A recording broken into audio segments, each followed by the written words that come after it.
Welcome everybody, it's lovely to see you all. Now we're going to be talking about refill, not landfill for this section. That's what our next guest, Dan Ludlow, is all about. Now Dan started Banbury's first zero waste shop, Nothing But Footprints, with his partner Vi as a pop-up in May last year.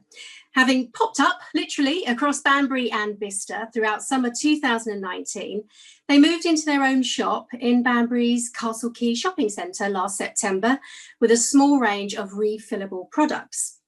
The business has since grown to offer a full range of refillable dried foods, oils, vinegars, cleaning products and toiletries.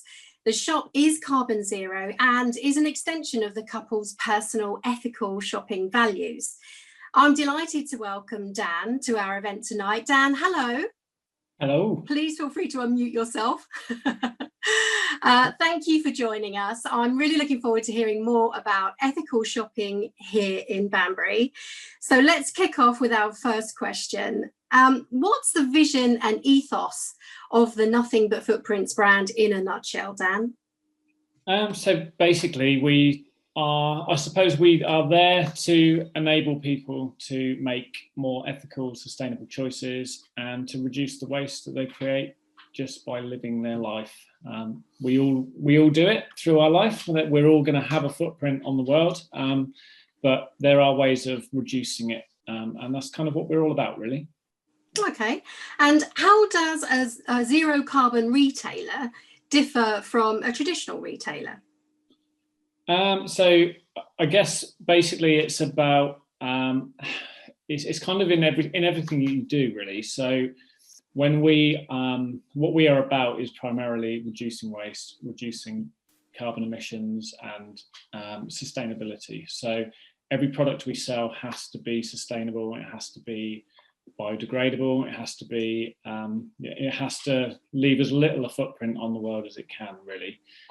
So we try and avoid plastics, etc. So when we're looking for new products, that's the first thing we'll look for. Whereas I think a normal supermarket, say, particularly if it's shareholder owned, will be driven by profit, essentially. And so they're looking for high profit margins. They're looking for things they can get in that are convenient, that they can sell in bulk, stack it high, sell it cheap. That kind of mentality, really. So yeah, and they're looking to keep costs down, and we kind of work almost to the opposite of that. It's a much more labor intensive way of doing retail, both from the customer's point of view and from our point of view, but it's also more enjoyable. You're more in touch with what you're buying, and you feel like you're making a difference. So at least I certainly hope we are. So. And you really go into the background of the companies that sell the products and the products themselves, don't you? Yeah, absolutely. I mean, we've spent hours and hours researching products. It's kind of, before we even did our first pop-up, I would say we'd probably done weeks and weeks of not only using the products ourselves anyway, just obviously we were the customer of a zero waste shop before we became the owners of one.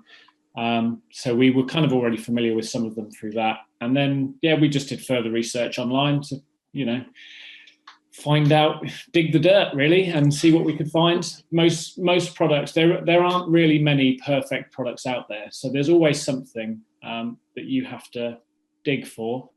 And once you find it, you can then work out, well, can I live with that? Is that on balance? Is that better than the other alternatives? And you just sit and, yeah, you do a lot of digging, a lot of sitting on the internet, and a lot of trying new products out and stuff. So yeah. Great stuff.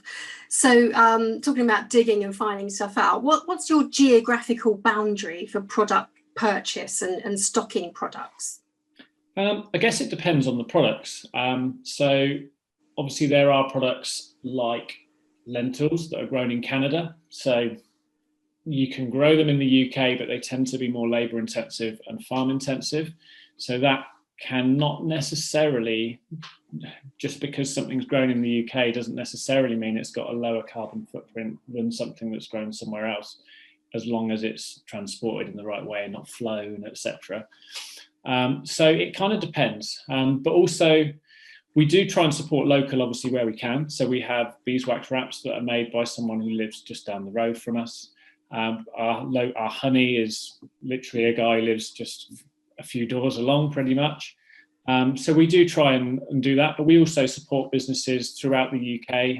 Most of the ethical businesses tend to use couriers like DPD, or carbon neutral, or Royal Mail. And obviously the carbon footprint of that is relatively low. Royal Mail are already coming to you, so it's not like they're driving from Edinburgh to bring you that parcel. They're walking past your door. So the logistical side of it, having worked in logistics before, I realised that it isn't always necessarily the person who's just down the road who's got the lower carbon footprint, surprisingly enough. So I believe things being in season is quite key as well in terms of food produce. Yeah, from a food point of view, certainly. If you're buying something in season that is grown in the UK, then it'll have a really low carbon footprint. If you're buying something out of season that was grown in the UK, then it will have been cold stored, which obviously has a huge carbon footprint. Or it may have been nursery grown, which will involve heaters and glass houses, which has a huge carbon footprint. So actually, the carbon footprint of the tomato that came from Spain could well be much lower than the one that came from the field over the road, but then has been in a cold store for 6 months. So I think the buy local thing really should have in season in its tagline, because it's really important that they go together, really. Yeah, absolutely. So what initiatives would you like to see for Banbury in terms of transport, nature, sort of biodiversity, energy and food recycling? And how do you think nothing but footprints could fit into that vision? So from transport, we've got a couple of customers who are quite keen on cycle deliveries. And one in particular has been talking to the council locally about all sorts of suggestions to do with cycle lanes being connected up properly. And I know the council yesterday released, I think it was yesterday, or at least I saw it yesterday, their plan for going carbon zero by 2030. And I noticed on it, there was lots of talk of encouraging cycle use, but there was nothing specific about how you're actually going to do that. And I think encouraging it is all great, but the roads need to be safe enough for people to cycle on. The cycleways need to be connected. They don't want to be disappearing when they get to massive junctions. So there needs to be a huge change in terms of infrastructure before the encouraging is necessarily going to work.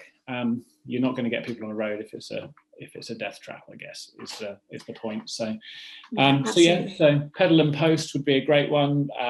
Park and ride, getting more electric charging points for cars, places that you can park your bike safely, etc. That'll be great. From a nature point of view, I know Banbury trees are starting to plant a forest, which is great. I'd like to see that rewilded. I'd love to see, in my dream world, I'd love to see wild boar returned into it and all sorts of things, but we'll see. That might be a distant dream, but that would be great. Energy-wise, I think the council, in their statement yesterday, they did say they were going to do this, but I think it should have already happened, quite honestly, is that the council should be running on green energy anyway. The Castle Quay Shopping Centre, as far as I know, we're the only store in the shopping centre that are using green energy. I'd like to see that change overnight, really. There's no reason why it can't be. Street lighting should be solar. There's loads of things like that that can easily be done. Recycling wise, Bicester Green have got a great little setup where they help recycle, repurpose goods. They get hoovers that have been confined to the bin and they fix them up and sell them on. They've got the Library of Things. They've got Dr. Bike who goes there and repairs things. I think that those sorts of initiatives should be encouraged. I know Banbury CAG do a lot of that sort of stuff as well, which is fantastic. So that sort of stuff should be great stuff. Some brilliant ideas there. I have to say, I heard a vicious rumour that you quite fancied the idea of tuk-tuks as taxis around Banbury and turning Spiceball Park into woodland. Maybe slightly further long-term projects for you, but was that right? Absolutely, yeah. Well, I've always felt like Spiceball Park's massive, and I mean, there's not just the first field that you see, but you walk through it, and then there's another massive field that not so many people perhaps go up to unless they're walking dogs and stuff. And I just think, great opportunity. It's right by the river. Get some trees in there. Why not? Yeah, quite honestly, the more places we can get some trees into, the better at the moment, because ultimately they are, you know, I remember reading a story of this guy who is trying to develop a carbon eating machine, as if we're going to sort of somehow technologically just solve the problem with this massive computer thing. George Monbiot did a great video where he just said, if only we had this massive machine that naturally grew and took carbon out of the air and provided a habitat for thousands of animals. If only we had that. We do, yeah. And I just think, yeah, so the more we have, the better. The quicker the forest grows, the better. Yeah, it needs to happen in every town, really. Absolutely, absolutely. Final question, Dan. What is the one product that we as consumers could use that would make a real difference to the climate change crisis in the short term? So the most environmentally sound product that you can buy is nothing.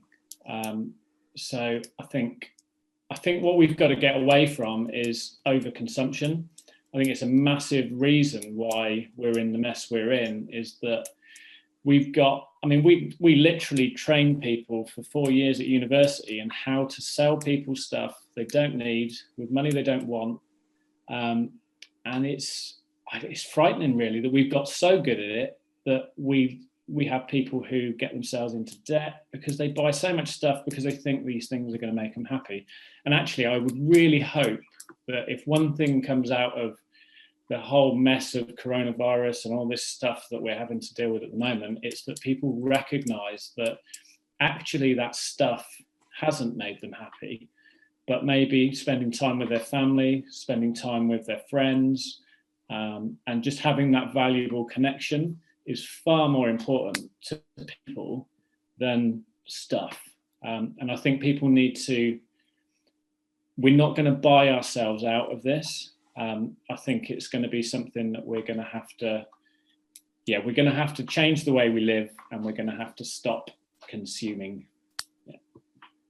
Very wise words, Dan. Thank you very much. It's been absolutely great to listen to you this evening. Thank you for your insight and your thoughts.